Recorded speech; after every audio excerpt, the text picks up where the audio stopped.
నమస్తే, welcome to Telugu రాజ్యం. నేను శివ్. తెలంగాణలో జూబ్లీ హిల్స్ ఎలక్షన్స్ జరిగిన తర్వాత ఒక్కింత రాజకీయ పరిణామాలు చేంజ్ అయిపోయినాయేమో అనిపిస్తుంది. అదే క్రమంలో ఇప్పుడు మరి బీఆర్ఎస్ కొంచెం సైలెంట్ అయినట్టు కూడా మరి అనిపిస్తుంది. మరి నిజంగానే బీఆర్ఎస్ సైలెంట్ అయిందా, లేకపోతే ఒక అడుగు వెనక్కేసిందా? ఇట్లాంటివన్నీ చాలా ఆలోచనలు ఉన్నాయి. అండ్ అట్లనే ఇప్పుడు చూసుకున్నట్టయితే మనకి సర్పంచ్ ఎలక్షన్స్ కూడా ఉన్నాయి. సో మరి బీఆర్ఎస్ కార్యాచరణ ఎట్లా ఉంటుంది, ఏంటి అనే అంశాన్ని మనకు తెలియజేయడానికి ఈరోజు మనతో పాటు ఉన్నారు BRS official spokesperson Dinesh Chaudhary garu. నమస్కారం సార్. నమస్తే అమ్మా. సార్ ఎట్లున్నారు సార్? అంతా బాగున్నాం. నిజంగానా? ఏమో ఇంత కొంచెం డీలా పడ్డట్టు డల్గా ఉన్నట్టు అనిపిస్తాను మొత్తం బీఆర్ఎస్ వాళ్ళందరూ. ఏం లేదమ్మా, అట్లేం ఉండదు. ఎందుకంటే మీరు మస్తు చెప్తూ ఉంటారు. బీఆర్ఎస్ వాళ్ళు ఏం చెప్తారంటే అసలు ఇప్పుడు ఎలక్షన్స్ వస్తే ఇప్పుడు కూడా మేమే గెలుస్తామని చెప్పేసి అన్నారు. మరి ఇప్పుడు చూస్తేనేమో జూబ్లీహిల్స్లో చూసుకున్నట్టయితే అసలు అనూహ్యంగా చూసుకుంటేనే నవీన్ యాదవ్కి ఎంత భారీ మెజారిటీతో గెలిచినా మీరు చూసిండ్రు. మరి ఇప్పుడు ఏం చెప్తారు సార్? మరి ఇప్పుడు రాజకీయాలలో మొట్టమొదటిగా మనం తెలుసుకోవాల్సింది గెలుపోవటం అనేది సహజం. 100% ప్రతి ఎలక్షన్ గెలిచిన పార్టీ లేదు, అట్లా అని ఓడిపోయిన పార్టీ తక్కువైంది కూడా కాదు. ఇప్పుడు మనం చూసుకుంటే మీకు ఒక చిన్న ఉదాహరణ చెప్తా. గత టర్మ్లో బై ఎలక్షన్లో వచ్చిన ప్రతి చోట కాంగ్రెస్ పార్టీ డిపాజిట్ కోల్పోయింది. దుబ్బాకలో కాంగ్రెస్ డిపాజిట్ కోల్పోయింది, హుజూరాబాద్లో డిపాజిట్ కోల్పోయింది, మునుగోడులో డిపాజిట్ కోల్పోయింది. ఆయన అధికారంలోకి రాలేదా? కాబట్టి గెలుపోవటంలో అనేది శాశ్వతం కాదు. గెలవంగానే పొంగిపోవడం, ఓడిపోగానే కుంగిపోవడం కూడా ఉండదు. బీఆర్ఎస్ పార్టీ కూడా అనేక ఒడిదుడుగులు ఎదుర్కొని తెలంగాణ రాష్ట్రాన్ని సాధించింది. ఆ తర్వాత తెలంగాణ రాష్ట్ర అభివృద్ధికి ముందుకెళ్లే క్రమంలో కూడా అనేక ఒడిదుడుగులు ఎదుర్కొంది. కానీ ప్రతి దాని నుండి కూడా మేము నేర్చుకుంటూనే ఉంటాము, ప్రజల కోసం పనిచేస్తుంటాం. సరే, ఇక మొన్న జూబ్లీహిల్స్ ఫలితాల గురించి మాట్లాడారు కాబట్టి చెప్తాం. మొన్న జరిగిన జూబ్లీహిల్స్ బై ఎలక్షన్స్ అనేవి ఏదైతే ఉన్నాయో, నిజంగా ఎలక్షన్ కమిషన్ అనే ఒక వ్యవస్థ పూర్తిగా నిర్వీర్యం అయిపోతే ఎట్లుంటుందో ఆ ఎలక్షన్స్లో చూడొచ్చు మనం. ఎందుకంటే విచ్చలవిడిగా అధికార దుర్వినియోగం, ముఖ్యమంత్రి మొదలుకొని మంత్రులు, ఎమ్మెల్యేలు, విప్పులు, ఎమ్మెల్సీలు, ఎంపీలు, కార్పొరేషన్ చైర్మన్లు అందరూ కూడా మీకు ఎలక్షన్కి 48 గంటల ముందు స్థానికేతరులు అందరూ కూడా నియోజకవర్గం ముందు వెళ్ళిపోవాలి. కానీ ఎలక్షన్ రోజు కూడా వచ్చి ఆడ టేబుల్లలో కూర్చుని, బూత్ల దగ్గర కూర్చుని వీళ్ళందరూ నాన్ లోకల్ ఎమ్మెల్యేలు అందరూ అక్కడ ప్రలోభాలకు గురి చేశారు. అదేవిధంగా మీకు కొన్ని షేక్పేట్ లాంటి డివిజన్లలో అయితే ఎంఐఎం ఎమ్మెల్యేలు, పక్క నియోజకవర్గం చెందిన ఎమ్మెల్యేలు వచ్చి బూత్లలో ఉన్న ఎవరైతే బూత్ ఏజెంట్లు ఉంటారో వాళ్ళని ఎల్లగొట్టిరు, బలవంతాన దౌర్జన్యం చేసి ఎల్లగొట్టిరు. అడ్డుకోపోతే పోలీస్ యంత్రాంగము చేష్టలు ఉడిగిపోయింది, ఎలక్షన్ కమిషన్ చేతులు ఎత్తేసింది. మధ్యాహ్నం 3 గంటల నుండి తండోపతండాలుగా దొంగ ఓటర్లను తీసుకొచ్చి ఓట్లు వేయించారు. డైరెక్ట్గా పోలింగ్ బూత్ల దగ్గర నిలబడి ప్రతి ఓటుకి 1500 ఒక చీర ఇచ్చుకుంటా ప్రలోభాలకు గురి చేసిరు.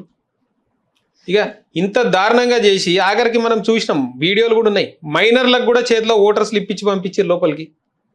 ఇక అంత దారుణంగా నిస్సిగ్గుగా వాళ్ళు నడిపించిన తర్వాత గెలవకపోతే ఏమవుతుందమ్మా? సార్ మీరు అన్నారు దొంగ ఓటర్లు అని. సార్ దొంగ ఓట్లు వేస్తే, నిజంగా వేస్తే ఎన్ని దొంగ ఓట్లు వేస్తారు సార్?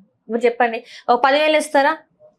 10,000 ఇస్తారా? 20,000? ఎంత ఎంత ఎంత ఎంత ఎంతమంది జూబ్లీహిల్స్ నియోజకవర్గంలో 407 బూత్లు ఉన్నాయమ్మా. సార్ బూత్ కి 50 దొంగ ఓట్లు వేస్తే ఎంత అవుతాయి? 20,000 పైన అవుతాయి. అవే కదా జరిగింది. సో 20,000 ఈ మెజారిటీ చూపెడుతున్నారు, అంతే కదా. సో నిజంగా అంతమందిని తీసుకొచ్చి వేసిందంటారా? దొంగ ఓట్లు నిజంగా పన్నే అంటారా? ఎందుకంటే చాలా మందికి డౌట్ ఉంది. ఇక్కడ దొంగ ఓట్లు అంటున్నారు, మరి మీరు అన్నట్టు 400 పైన బూత్లు ఉన్నాయి. సో అక్కడికి వెళ్ళి జరిగిందంటారా? చెప్తున్నాం కదా, స్వయంగా చూశారు కూడా. చనిపోయిన వాళ్ళ ఓట్లు పడినాయి అమ్మా. చనిపోయిన వాళ్ళ ఓట్లు ఎట్లా పడతాయి? మైనర్ పిల్లలు, స్కూల్ పిల్లగాళ్ళు ఏజ్లు అనుకుంటా వాళ్ళ అమ్మాయిలు, వాళ్ళని తీసుకొచ్చి చేతిలో ఓటర్ స్లిప్లు ఇచ్చి లోపలికి పంపించారు. మీరు అడ్డుకునే ప్రయత్నం చేయలేదు? అంటే చాలా మంది ఉన్నారు కదా. జరిగినాయి కదా, ఎన్ని గొడవలు జరిగినాయి, ఎన్ని దాడులు జరిగినాయి. పోలీసులకు చెప్తే మా పని కాదు ఇది అంటారు. ఎలక్షన్ కమిషన్ సిబ్బంది, పోలింగ్ సిబ్బందికి చెప్తే వాళ్ళు చేతులు ఎత్తేసిర్రు. అందుకే కదా ఎలక్షన్ కమిషన్ అనేది నిర్వీర్యం అయిపోయి ఒక శవావస్థలోకి వెళ్తే ఎట్లుంటుందో అట్లయింది మొన్న. సో మరి ఇప్పుడు ఇంకో కొన్ని వాదనలు కూడా వినిపిస్తున్నాయి. ఈ ఓటమి ఏదైతే బీఆర్ఎస్ చూస్తుందో ఇది కేవలం కేటీఆర్ వల్లనే అని చెప్పేసి కూడా చాలా మంది మాట్లాడుతారు. మరి దీనికి మీ సమాధానం ఏంటి? ఎందుకంటే చాలా మంది శరత్ లాంటి వాళ్ళు అంటే లాయర్ శరత్ మనకు తెలిసిన అడ్వకేట్ శరత్ గారు ఆ సార్ కూడా చెప్పింది ఏంటంటే కేటీఆర్ కొంచెం తన ఏదైతే ఉంటుందో దాన్ని కొంచెం పక్కకు పెడితే ఆ ఈగోలే కావచ్చు ఏదైతే ఉందో తన అహంకారం పక్కకు పెడితే పార్టీ ముందుకు వెళ్తుంది, లేకపోతే ఇట్లనే మళ్ళీ ఇలాంటిది ఫేస్ చేయాల్సి వస్తుంది అని చెప్పేసి మాట్లాడారు. మరి దీని మీద మీ స్పందన ఏంటి? ఇప్పుడు ఒక్కొక్కళ్ళ పర్సెప్షన్ ఒక తీరులో ఉంటుంది. కేటీఆర్ గారు మాట్లాడేది ఆత్మవిశ్వాసంతో మాట్లాడతారు, అది కొంతమందికి అహంకారం అనిపించవచ్చు. ఇప్పుడు అందరికీ నచ్చిన విధానంలో నేను ఉండాలంటే నడవలేం కదా. ప్రజాస్వామ్యంలో మిమ్మల్ని 100 మందిలో 90 మంది మీరు మంచోళ్ళు అంటారు, 10 మంది అయితే మీరు నచ్చని వాళ్ళు ఉంటారు కదా. అసొంటి వాళ్ళు మాట్లాడితే ప్రతిదాన్ని ఎవడు పట్టించుకోవాలి? ఇప్పుడు నీకు నచ్చినట్టల్లా నడవాలనుకుంటే ఇక మా పార్టీ ఎందుకు, మా నాయకత్వం ఎందుకు, వాళ్ళ వ్యక్తిత్వాలు ఎందుకు? ప్రజలు తీర్పునివ్వాలి అంతిమంగా. ఒప్పుకుంటారా మీరు? మరి ప్రజలు తీర్పిచ్చినా సరే అది దొంగోట్లైనా ఏ రకంగా అయినా కూడా మరి ప్రజలైతే తీర్పిచ్చిండ్రు కదా ఒక రకంగా. మరి ఒకవేళ అదే గనక కులమానము నిదర్శనము అయితే మరి గత ఎన్నికల్లో కాంగ్రెస్ పార్టీ డిపాజిట్లు కోల్పోయినప్పుడు వాళ్ళు బిచానా ఎత్తేయాలి కదా. ఏ నాయకుడు కూడా ఉండొద్దు కదా పార్టీలో, అందరు రాజీనామా చేసేయాలి కదా. పోనీ మొన్న జరిగింది బై ఎలక్షన్ జూబ్లీహిల్స్లోనే, బీజేపీ పార్టీకి డిపాజిట్లు కోల్పోయింది. మరి కేంద్ర మంత్రి కిషన్ రెడ్డి రాజీనామా చేసిండా, బండి సంజయ్ రాజీనామా చేసిండా, రామచంద్రరావు రాజీనామా చేసిండా? మరి వాళ్ళకైతే డిపాజిట్లే కోల్పోయింది కదా. మరి దానిపైన ఈ సన్నాయి నొక్కులు నొక్కే సోకాళ్ళు మేధావులు ఎవరు ఎందుకు మాట్లాడరు? కాబట్టి మా పార్టీ ఎట్లా నడవాలి, మా నాయకులు ఎట్లుండాలి అనేది ఒకటి చెప్పడం కాదు, మా పార్టీ కార్యకర్తలు ఉన్నాం మేము. కేటీఆర్ ఉండే తీరు కరెక్టే అంటారా? మరి కేటీఆర్ ఏ మైక్ పట్టుకొని మాట్లాడినా కొన్నిసార్లు కొంత అగ్రెసివ్ గా మాట్లాడుతుంటారు, అదంతా కరెక్టే అంటారా? మరి కాదు, కేటీఆర్ గారు ఎవరినన్నా నేను పేగులు తీసి మెడలో వేసుకుంటా, పండబెట్టి తొక్కుతా, లాగులో తొండలు వదులుతా లాంటి మాటలు మాట్లాడిండా? సీఎంని హౌలే అనలేదా? ఆయన మాట్లాడిన మాటలు కేసీఆర్ గారిని దానికి కౌంటర్ తప్పకుండా వస్తుంది కదా. అంటే వాళ్ళు మాట్లాడుతున్నారు కాబట్టి మీరు ముందు తప్పకుండా ఎవరికి తెలిసిన భాషనే వాళ్ళు మాట్లాడారు. ఇప్పుడు మనతోనే ఎవడన్నా కొట్లాడుతూ అరబిక్ లో తిడుతుండ అనుకో, మనకు వచ్చిన భాష అయితే మనం వాడాలి కదా. అంతేగాని అయ్యో నువ్వు ఎంత తిట్టినా సరే నాకు అది పెద్ద బ్రహ్మాండమైన వరంలాగా ప్రతి ఒక్కరు కూర్చోరమ్మా. ఒక స్థాయి ఉంటుంది. శ్రీకృష్ణుడు లాంటి దేవుడే 100 తప్పుల తర్వాత శిశుపాలుని వధించాడు. మేము కూడా ఒక స్థాయి వరకే చూస్తాం. ఇంట్లో వాళ్ళని తిడతాం, కుటుంబ సభ్యులను రాజకీయాలతో సంబంధం లేని వాళ్ళని లాగుతాం, వాళ్ళని బద్నాం చేస్తాం. లేకపోతే ఒక మాజీ ముఖ్యమంత్రి, రాష్ట్రాన్ని సాధించిన నాయకుడు, ఆయన పొరపాటున ప్రమాదవశాత్తు కాలు జారి కింద పడితే దాన్ని కూడా అవహేళన చేస్తాం. దానిపైన కూడా పిచ్చి చిల్లర మాటలు మాట్లాడతామంటే మేము ఊరుకునే రకం కాదు. తప్పకుండా ఎవడికి అర్థమయ్యే రీతిలో వాడికి సమాధానం చెప్తాం. మంచితనంగా మాట్లాడిన మంచితనంగా చెప్తాం, అవలాతనంగా చేస్తే అవలా అని అంటాం. కరెక్టే అంటారు మీరు ఎంచుకున్న దారి కరెక్టే అంటారు ఈ విషయంలో. నువ్వు అందరిని అనం కదా. ఇప్పుడు మీరున్నారు మంచిగా మాట్లాడుతారు, మిమ్మల్ని అనం కదా. మేమేమి ఎవడన్నా వచ్చి మమ్మల్ని ఎదురుగుండా వచ్చి దూషించిండు అనుకో, మేమైతే కూర్చోలేం కదా. అట్లా తప్పకుండా ఎవరికి అర్థమయ్యే రీతిలో వాళ్ళకి సమాధానం చెప్తాం. అదే విధంగా చూసుకున్నట్టయితే జూబ్లీహిల్స్ ఎలక్షన్స్ కి అంటే ప్రచారం అప్పుడు ఖచ్చితంగా కేటీఆర్ కాకుండా కేసీఆర్ గారు వచ్చి ఒక ప్రసంగం పెడితే బాగుండు అని చెప్పేసి మాలాంటి యువతరం చాలా మంది వెయిట్ చేసిండ్రు.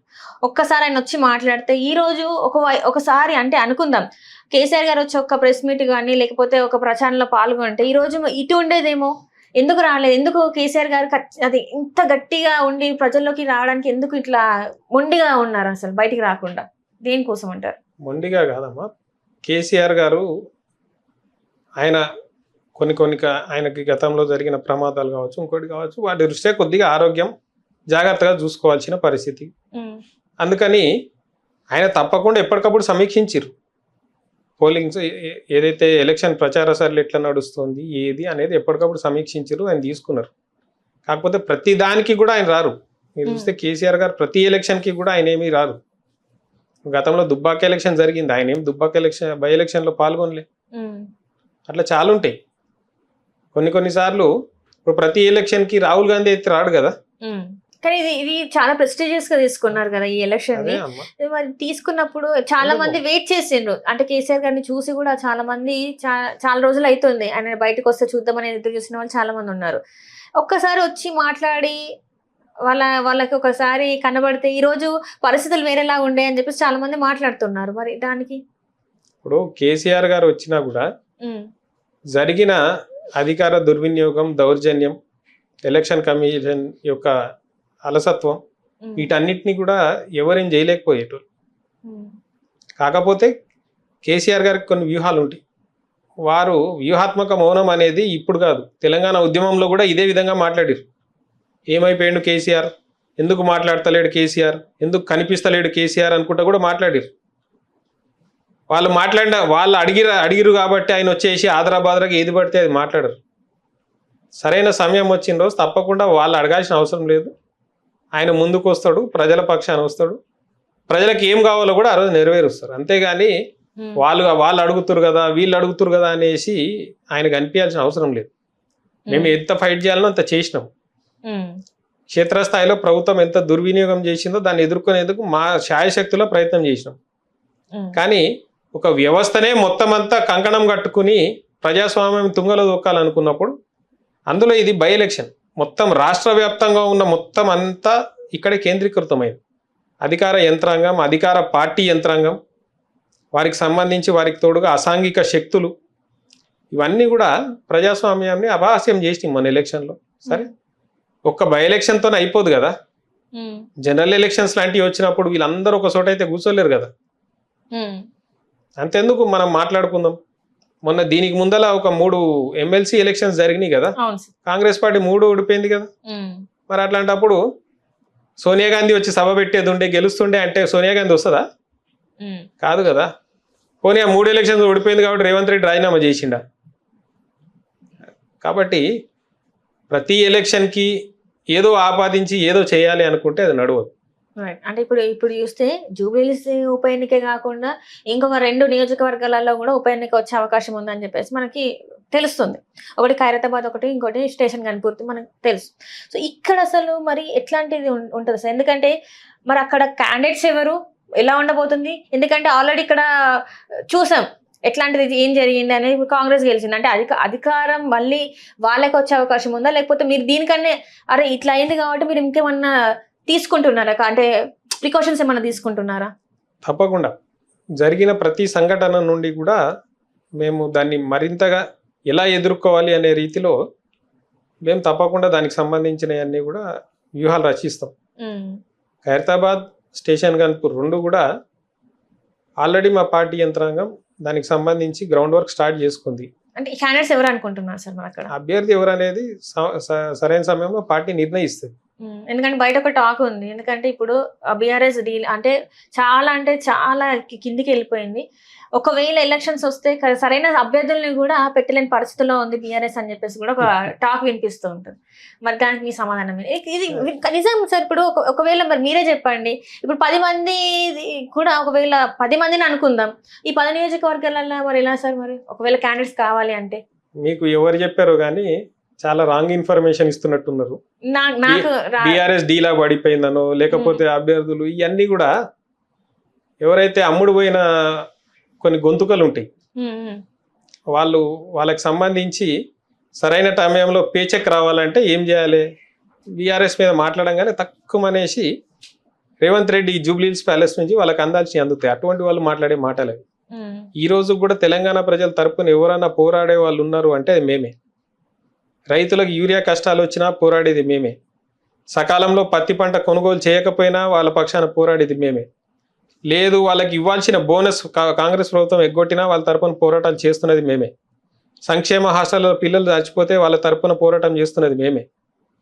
లేదు తెలంగాణ ప్రభుత్వానికి లేకపోతే పేద బడుగు వలహాలకు చెందిన ఏదైతే భూములు ఉన్నాయో వాటి అన్యాక్రాంతం జరుగుతుంటే వాటిని అడ్డుకుంటున్నది మేమే, వేరే పార్టీలు కాదు.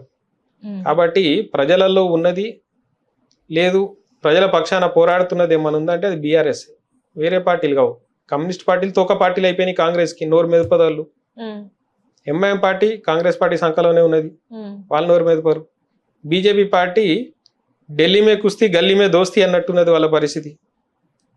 అక్కడ కొట్లాడుతున్నట్టు చేసుకుంటారు కానీ ఇక్కడికి వచ్చేసరికి మొత్తం కాంగ్రెస్కి బీ టీం ఏదైనా ఉంటే అది బీజేపీ.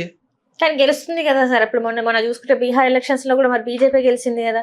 అందుకే నేనేమంటా, అసలు బీజేపీ పార్టీకి ఉన్న అతిపెద్ద ప్రచారకుడు ఎవరైనా ఉన్నారంటే రాహుల్ గాంధీ. బీజేపీకి రాహుల్ గాంధీ ఉన్నంత కాలం బీజేపీకి డోకా లేదు. రాహుల్ గాంధీ ఉన్నంత కాలం బీజేపీకి డోకా లేదు. వాళ్ళేమో మీతో కలిసి ఉన్నారంటారు, మీరేమో వాళ్ళతో కలిసి ఉన్నా అంటారు. ఇక్కడ ఏది నిజం సార్ చెప్పండి. ఇప్పుడు మీరు కాంగ్రెస్ వాళ్ళు అంటారు బీజేపీ బీఆర్ఎస్ ఒకటే అంటారు, బీఆర్ఎస్ వాళ్ళు ఏమంటారు అంటే కాంగ్రెస్ బీజేపీ ఒకటే అంటారు. మరి ఇందులో ఏం నమ్మాలంటారు? ప్రజలు మధ్యలో వాళ్ళు పిచ్చోళ్ళు అవుతారు కదా. ఇప్పుడు మీరందరూ మీరు మంచిగానే ఉన్నారు, అసలు ప్రజలు ఎవరిని నమ్మాలో వాళ్ళకి అర్థం కాని పరిస్థితులలో ఉన్నారు కదా. మరి ప్రజలు ఏం పిచ్చోళ్ళు కాదమ్మా, ప్రజలు చాలా స్పష్టంగా గమనిస్తూనే ఉన్నారు. ఇప్పుడు 2018లో బీజేపీకి సంబంధించిన శాసనసభాపక్ష నాయకుడుగున్న కిషన్ రెడ్డిని ఓడగొట్టింది ఏ పార్టీ? BRS party. ఆ రోజు తెలంగాణ మొత్తం మీద ఒక్క సీట్ వచ్చింది బీజేపీకి. ఆ స్థాయికి తీసుకొచ్చింది ఎవరు? BRS party. తర్వాత ఎలక్షన్స్లో బండి సంజయ్ ఓడగొట్టింది ఏ పార్టీ? ఎమ్మెల్యేగా బీఆర్ఎస్ పార్టీ. అరవింద్ ధర్మపురిని ఓడగొట్టింది ఏ పార్టీ? BRS party. ఈటెల రాజేందర్ని ఓడగొట్టింది ఏ పార్టీ? BRS party. అట్లా బీజేపీ మహామహులందరినీ కూడా ఓడగొట్టింది బీఆర్ఎస్ పార్టీ, కాంగ్రెస్ కాదు. కానీ అసలు ఇక్కడ బీజేపీ లేనిది కానీ 8 మంది ఎమ్మెల్యేలు వచ్చిండ్రు కదా తర్వాత. అయితే ఇప్పుడు మనం చూసుకుంటే 2023 ఎలక్షన్స్ చూసుకుంటే 8 మంది ఎమ్మెల్యేలు ఎట్లా వచ్చిందంటారు? మరి నేను ఎప్పుడు చెప్తా, కాంగ్రెస్ బీజేపీ రెండు ములాఖాత్ రాజకీయాల్లోనే భాగంగా అవన్నీ వస్తాయి.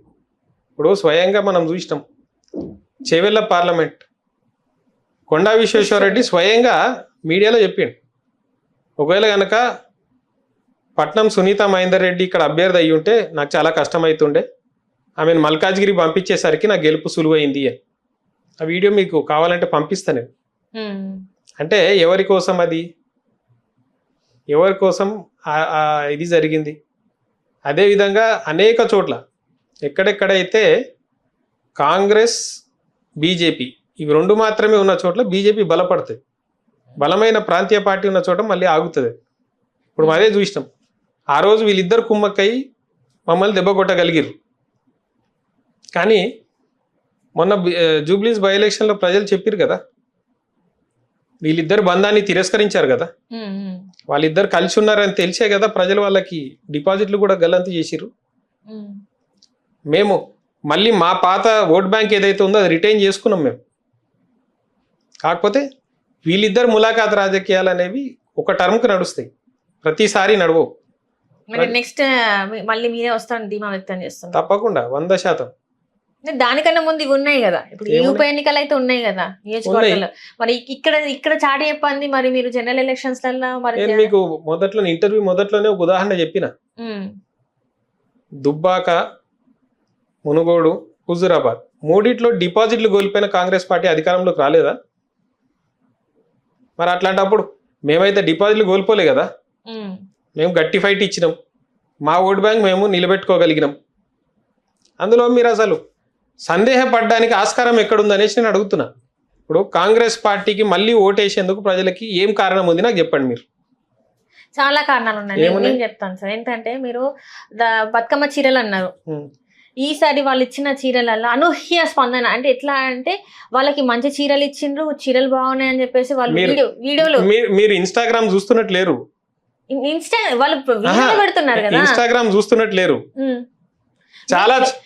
మీరు చాలా చోట్ల అదేదో స్కూల్ యూనిఫామ్ ఇచ్చినట్టు ఒకటేసారి ఒకటే కలర్ అందరికి ఇచ్చేసి ఇచ్చేసినందుకు ఎన్ని మీమ్స్ వస్తున్నాయో, ఎంత ట్రోలింగ్ అవుతుందో మీరు చూసినట్లు. ఫస్ట్ దఫాలో మీకు కూడా మీ చీరలు అయితే చూడలేదు, సెకండ్ సారి కొంచెం మీకు మంచి స్పందన వచ్చింది. కానీ ఫస్ట్ టైం మాత్రం మేము 8 రకాల కలర్లు డిజైన్లలో మహిళలకి ప్రతి దానిలో ఇచ్చినాం.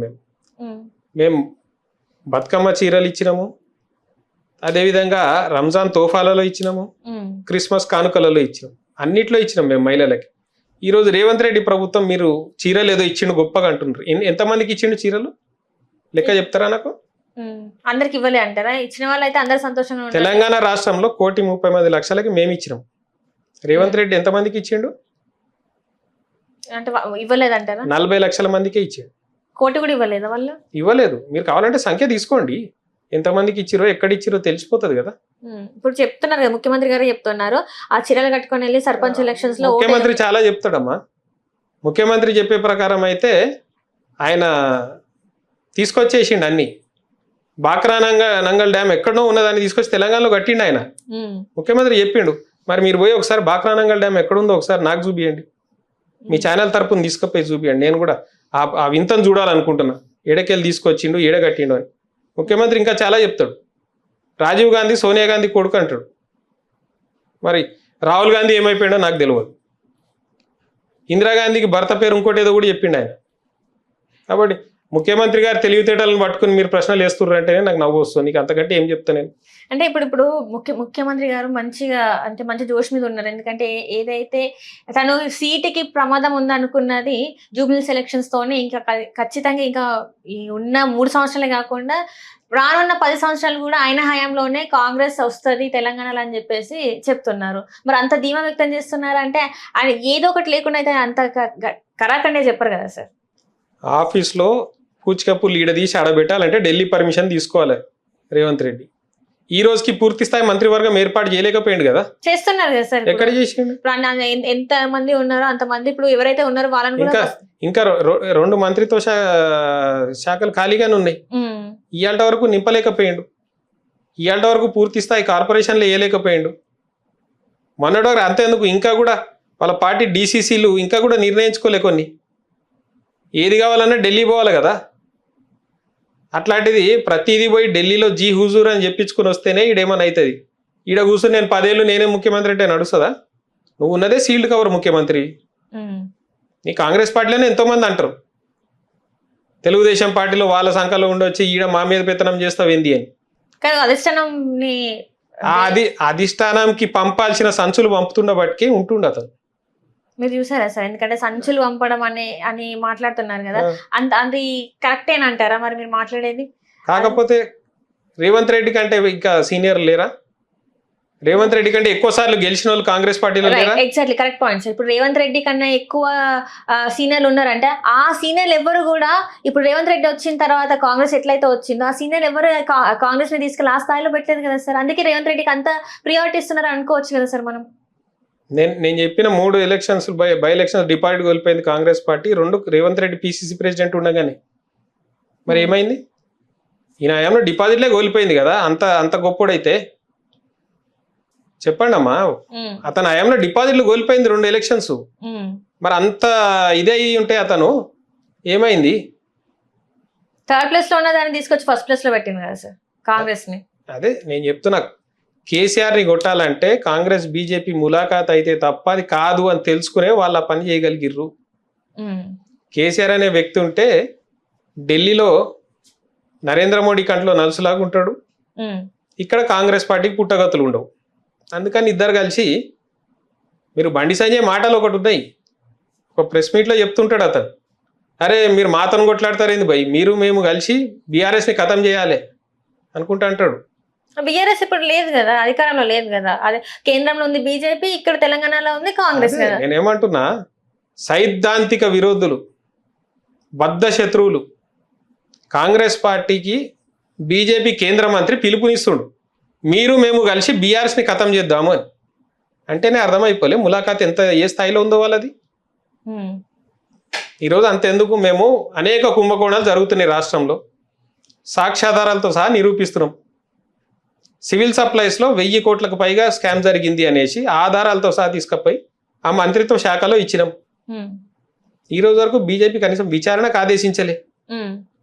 అమృత్ నిధులతో జరుగుతున్న పనులలో ముఖ్యమంత్రి బావమర్దికి స్వయాన అర్హత లేకపోయినా సరే 1000 కోట్ల కాంట్రాక్ట్లు ఇచ్చిర్రు అనేసి ఆధారాలతో సహా మేము సమర్పించినాం.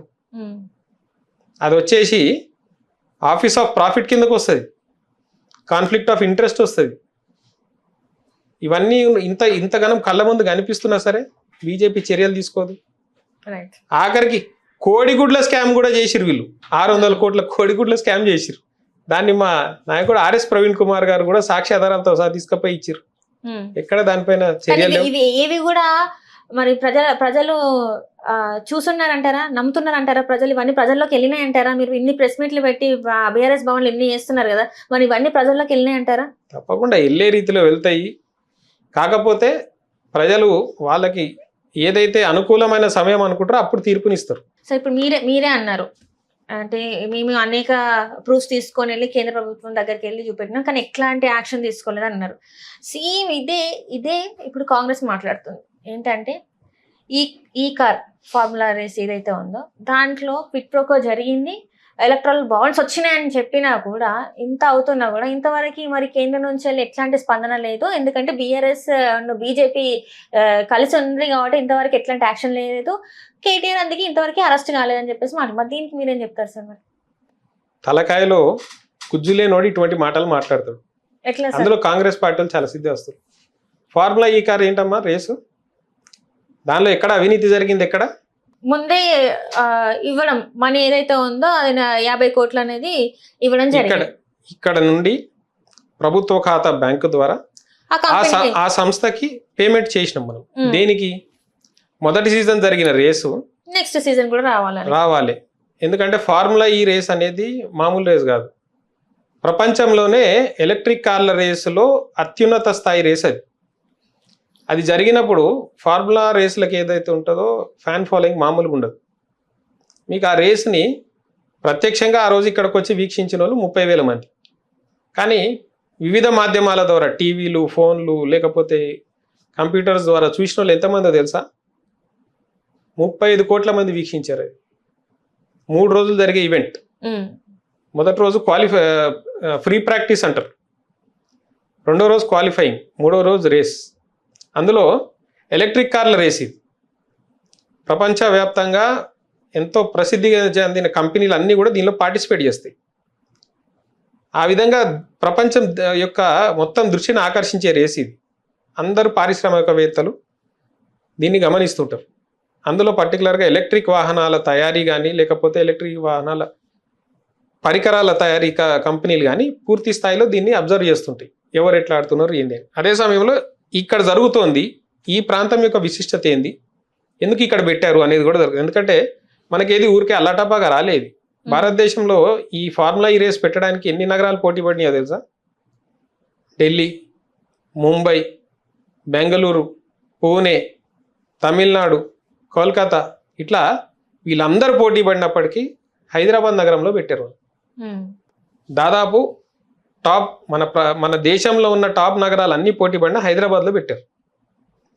దానికి మేము కూడా ఏదో ఊరికినే తూతు మంత్రంగా రేస్ మాత్రమే జరపలే. దాని ద్వారా తెలంగాణ రాష్ట్రానికి పెట్టుబడులు ఆకర్షించాలి, ఈ ఎలక్ట్రిక్ వాహనాల తయారీ రంగాన్ని ఇక్కడ హబ్గా మలచాలి అనేసి దానికి ముందు మేము మొబిలిటీ వీక్ పేరుతో అనేక కార్యక్రమాలు చేపట్టాం. అందులో భాగంగా ఆ రోజు మనకి ఇక్కడ అనేక కంపెనీలు ముందుకు వచ్చి ఎంఓయూలు కూడా చేసుకున్నాయి. మేము ఇక్కడ పరిశ్రమలు ఏర్పాటు చేయబోతున్నామని 3 క్లస్టర్స్ కూడా ఐడెంటిఫై చేసి వాళ్ళకి సిద్ధం చేసినాం మేము. నిమ్స్ దగ్గర ఒకటి, జైరాబాద్ నిమ్స్ దగ్గర, దివిటిపల్లి, ఇంకోటి మహబూబ్ నగర్. ఈ 3 రెడీ చేసి మేము సిద్ధం చేసి, ఒకవేళ మళ్ళొకసారి వచ్చి ఉంటే ఈ పాటికి ఎలక్ట్రానిక్ వెహికల్స్ తయారీ రంగానికి కూడా హబ్గా తయారయ్యేది. ఆ మొదటి సంవత్సరం రేస్ అయింది. ఈ ఫార్ములా ఈ రేస్కి ఒక మొదటి నిబంధన ఏముంటుందంటే, ఖచ్చితంగా ఒక ప్రమోటర్ ఉండాలి. ఒక సంస్థ, ఏదన్నా ఒక పారిశ్రామిక సంస్థ ప్రమోటర్ ఉండాలి. వాళ్ళే దీనికి సంబంధించిన ఏర్పాట్లు, ఖర్చులు అన్ని చేయాలి. ఇందులో ఫార్ములా ఈ సంస్థ, మొదటి సంవత్సరం వచ్చిన గ్రీన్కో కంపెనీ, తెలంగాణ ప్రభుత్వం, ఈ 3 కూడా భాగస్వాములు. అయితే ఆ రేస్ వల్ల రాష్ట్ర ఆర్థిక రంగానికి కూడా 700 కోట్ల లాభం వచ్చింది అనేది నీల్సన్ అనే అంతర్జాతీయ సంస్థ తన నివేదిక ద్వారా వెల్లడించింది. ఎందుకు?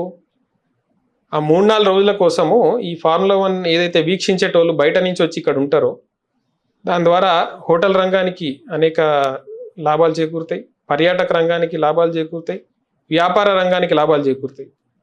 కాబట్టి ఆ రకంగా 700 కోట్లు రాష్ట్ర ఆర్థిక వ్యవస్థకి మేలు చేకూరింది అని నీల్సన్ అనే సంస్థ, అంతర్జాతీయ సంస్థ, వాళ్ళు ఇచ్చారు. రెండో సంవత్సరానికి ఏమైంది? రాష్ట్రానికి ఆర్థిక వ్యవస్థకి ఇది మంచిగా ఉంది కానీ నాకు అనుకున్నంత లాభం వస్తలేదు దీనిలో అని ఆ ప్రమోటర్ ఎవరైతే ఉన్నారో వాళ్ళు వెనక్కి తగ్గారు. వెనక్కి తగ్గి నా వల్ల కాదు, నేను చెయ్యలేను అనుకుంటా చేతులు ఎత్తేసి ఆ సంస్థకి చెప్పేసిరారు. ఆ సంస్థ ఏంటి, మాకు ప్రమోటర్ లేకపోతే మేము ముందుకు వెళ్ళలేం, మొదటి ఇన్స్టాల్మెంట్ ఇవ్వాల్సిన సమయం వచ్చింది, అది కట్టకపోతే మేము వెనక్కి తగ్గుతాం, మేము వెళ్ళిపోతాము అన్నారు. అవును సార్. కానీ ఆ టైంలో చెప్పేది నమ్మా, ఒక ప్రతిష్టాత్మకమైన అంతర్జాతీయ ఈవెంట్ అది. సడన్ గా వైదొలిగిర్రు అంటే ఎందుకు, మన రాష్ట్రానికి రావాల్సిన ఆ యొక్క అటెన్షన్ ఏదైతే ఉందో గ్లోబల్ ఇది కానీ, లేకపోతే దాని ద్వారా మనకి పారిశ్రామిక రంగ పురోగతి కానీ ఇవన్నీ తోడ్పాటు ఆగిపోతుందేమో, అదే అటువంటిది జరగకూడదు, హైదరాబాద్ గ్లోబల్ బ్రాండ్ ఇమేజ్ ఎక్కడ దెబ్బతినకూడదు అని ఆ సమయానికి మేము ఏం చేసినాం, సరే ప్రమోటర్ వచ్చేంత వరకు మేమే ప్రమోటర్ కింద వ్యవహరిస్తాము అనేసి మొదటి విడత ఇన్స్టాల్మెంట్ వాళ్ళకి చెల్లించినాం. రైట్. ఇందులో ఇదేం కొత్త కాదు, భారతదేశంలో అనేక సార్లు ప్రభుత్వాలే ప్రమోటర్లుగా వ్యవహరించి రేసులు నిర్వహించిన దాఖలాలు ఉన్నాయి. ఫార్ములా 4 రేస్ చెన్నైలో నిర్వహించారు. అదేవిధంగా బుధ్ సర్క్యూట్ అని ఉంటుంది మనకి నోయిడాలో, దానికి మోటో గ్రాండ్ ప్రీ రేసుల కోసం అక్కడ ప్రభుత్వం 800 కోట్లు పెట్టింది. అదేవిధంగా ఈ ఏదైతే సఫారీ ఉంటాయో వాటి కోసం అనేసి ఛత్తీస్గఢ్ ప్రభుత్వం 300 కోట్లతో వాళ్ళు చేసిరు. అలా అనేక ఉన్నాయి చేసేటి ప్రభుత్వాలు. ఎందుకంటే ప్రతిదీ తక్షణ లాభం చూడరు, దీర్ఘకాలిక ప్రయోజనాలు చూస్తారు, దాని ద్వారా వచ్చే ఎక్స్పోజర్, మైలేజ్ ఇవన్నీ చూస్తారు. కాబట్టి వాటి కోసం మేము ఆ రోజు మా ప్రభుత్వం తరపున చెల్లింపు చేసినాం. కానీ ఎలక్షన్ సమయం, సరే ఎలక్షన్స్ అయిపోయిన తర్వాత మళ్ళీ మనమే వస్తాము, అప్పుడు ఒక ప్రమోటర్ని తీసుకొచ్చి వాళ్ళని ఇన్వాల్వ్ చేసి వాళ్ళ ద్వారా నడిపిద్దాము. ఇప్పుడు దానికోసం మేము ప్రమోటర్ని ఎత్తుక్కునే పనిలో పడలేము. ఎలక్షన్ తప్పు కదా సార్, ఎందుకంటే ఎలక్షన్ కోడ్ జరుగుతుంటే అప్పటికి ఎలక్షన్ కమిషన్ చెప్పింది 10 కోట్ల కన్నా ఎక్కువ మొత్తంతో ఇలాంటివి చేయొద్దు అని చెప్పేసి. ఇది 50 కోట్లది కదా సార్, మరి ఎందుకు చేశారు అట్లా? మీకు ప్రభుత్వానికి ఒక వెసులుబాటు ఉంటుంది, చాలా మందికి తెలియదు. అది ఏదైనా నిర్ణయాలు తీసుకోవాల్సి వస్తే తక్షణం నిర్ణయాలు తీసుకున్నప్పుడు తర్వాత మళ్ళీ వాటిని క్యాబినెట్ మీటింగ్లో రాటిఫై చేసుకునే అవకాశం ఉంటుంది. ఎలక్షన్ కోడ్ ఉన్నప్పుడు క్యాబినెట్ మీటింగ్ పెట్టడానికి లేదు, అది చాలా మందికి తెలియదు, ఏదో నోటికి వచ్చినట్టు మాట్లాడతారు. అది అయిపోయిన తర్వాత మళ్ళీ ప్రభుత్వం వచ్చినప్పుడు క్యాబినెట్లో పెట్టి దాన్ని రాటిఫై చేసుకునే వెసులుబాటు మాకుండే. ఎలక్షన్ కమిషన్ మీరు అంటున్నారు, ఇప్పుడు కాంగ్రెస్ ఓడో ఇంకోడో కూడా మాట్లాడుతుండే ఎలక్షన్ కమిషన్ అది తప్పంది. అది వాళ్ళు నిజంగానే తప్పంటే ఎలక్షన్ కమిషన్ కేసు పెట్టాలి కదా, ఎలక్షన్ కోడ్ వైలేషన్ అని. మరి ఎందుకు పెట్టలే? ఈరోజు వరకు ఎలక్షన్ కోడ్ ఎక్కడుంది? కాబట్టి దాని పేరు మీద దాని భుజం మీద తుపాకీ పెట్టి కాలుద్దామనే ప్రయత్నం తప్పితే ఇందులో అవినీతి ఎక్కడైనా జరిగిందా? రేవంత్ రెడ్డి ప్రభుత్వం గనక అదే రేస్ని కొనసాగించుంటే మనకి నష్టం ఏమైనా ఉండేదా? ఇంకొకసారి ఇంకా మంచిగా ఉండేది కదా. ఈరోజు అర్ధాంతరంగా వాళ్ళు వెనక్కి వెళ్ళిపోయి ఈ ప్రభుత్వం మేము మాతో చేసుకున్న ఒప్పందాలను ఉల్లంఘించింది అని మాట్లాడి వాళ్ళు వెనకకి వెళ్ళిపోయారు కదా. అంతర్జాతీయ సమాజంలో అది మంచిగా ఉంటుందా తెలంగాణకి? తెలంగాణ ప్రభుత్వం చేసుకున్న ఒప్పందాలు తర్వాత దానికి అదే తుంగలోకి తొక్కుతుంది అనే ఒక అభిప్రాయం ఏర్పడితే మన పట్ల అంతర్జాతీయ సమాజంలో ఎవరైనా సరే మనకి విలువనిస్తారా, లేకపోతే మన దగ్గరకు వచ్చి పెట్టుబడులు పెట్టడానికి ఆసక్తి చూపుతారా? అందుకని అటువంటి దురాచారాలకి కాంగ్రెస్ పాల్పడింది తప్పితే మేము రైట్ రాయల్గా ఒక బ్యాంకు ద్వారా బ్యాంకు ట్రాన్సాక్షన్ చేస్తాం. సో దీని కాన్సిక్వెన్సెస్ ఏదన్నా కూడా మరి ఫేస్ చేయడానికి సిద్ధంగానే ఉన్నారా? మరి బరాబర్ కేటీఆర్ గారు అనేక సార్లు చెప్పారు కదా, మేము ఎక్కడ తప్పు చేయలే, అవినీతికి పాల్పడలే, రాష్ట్ర హితం కోసం కొన్నిసార్లు తక్షణ నిర్ణయాలు తీసుకున్నా, నేనే ఆదేశాలు ఇచ్చిన నా మంత్రిత్వ శాఖలో అనుకుంటా ఆయన బహిరంగంగా చెప్పిండు. అంత ధైర్యంగా చెప్తారా ఎవరైనా? ఒకవేళ తప్పు చేసి ఉంటే ఎవరైనా కొద్దిగా ఆలోచనతో ఆలోచిస్తే కూడా దీనిలో అసలు ఎక్కడున్నాయమ్మా క్విడ్ ప్రోకో అనేసి కాంగ్రెస్ వాళ్ళు అంటారు. కొద్దిగా దిమాగ్ ఉన్నది ఎవరికన్నా? మాకు ఇచ్చినట్టే ఎలక్టోరల్ బాండ్స్, అవి కూడా ఎలక్టోరల్ బాండ్స్ ఆ గ్రీన్కో సంస్థ బీజేపీ దగ్గర కొన్నది, కాంగ్రెస్ దగ్గర కొన్నది, టీడీపీ దగ్గర కొన్నది, వైఎస్ఆర్సీపీ దగ్గర కొన్నది, అన్ని పార్టీల దగ్గర కొన్నది. అది దానిలో మాకు వచ్చిన లాభం ఏంటి? ఆ ప్రమోటర్ నాకు నష్టం వచ్చింది, నేను నిర్వహించలేనని పారిపోయినోడు వాడు ఎందుకుంటాడు?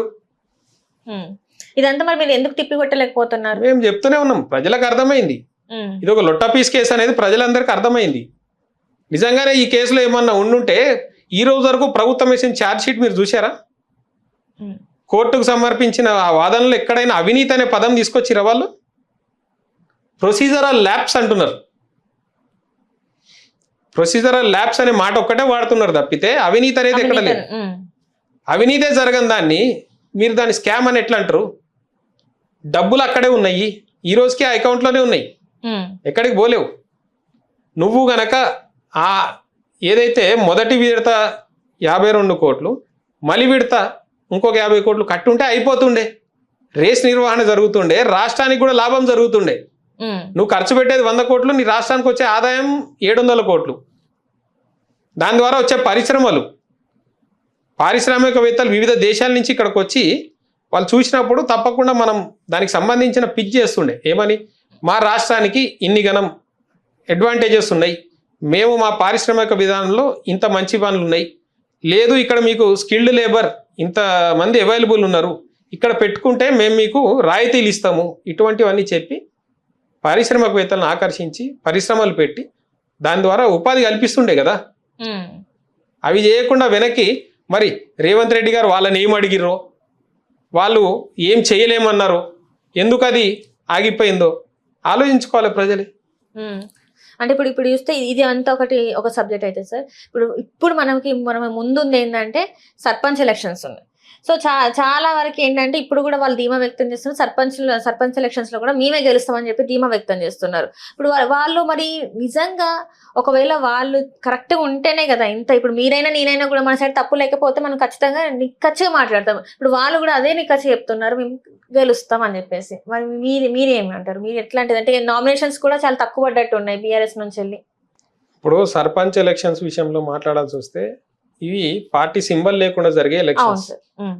ఇందులో కాంగ్రెస్ పార్టీ దీనిలో కూడా ఎంత దుర్మార్గంగా వ్యవహరిస్తుందనేది చూడాల్సి వస్తే మనం చూసినాం నల్గొండ నియోజకవర్గంలో తిప్పర్తిని మండలంలో ఒక ఎల్లమ్మగూడెమో ఏదో ఊరు పేరు మా పార్టీ తరఫున ఒక బడుగు బలహీన వర్గాల వ్యక్తి వాళ్ళ భార్య ద్వారా సర్పంచ్ నామినేషన్ వేపిస్తే కాంగ్రెస్ పార్టీ మంత్రికి చెందిన అనుచరులు అతన్ని దౌర్జన్యంగా ఎత్తుకపోయి రాత్రంతా చిత్రహింసలు గురి చేసి ఆఖరికి అతనితో మూత్రం కూడా తాగించి అత్యంత కిరాతకంగా వ్యవహరించి నీ భార్య విరమించుకోకపోతే నేను చంపేస్తామని బెదిరించి అంత చేసిరు.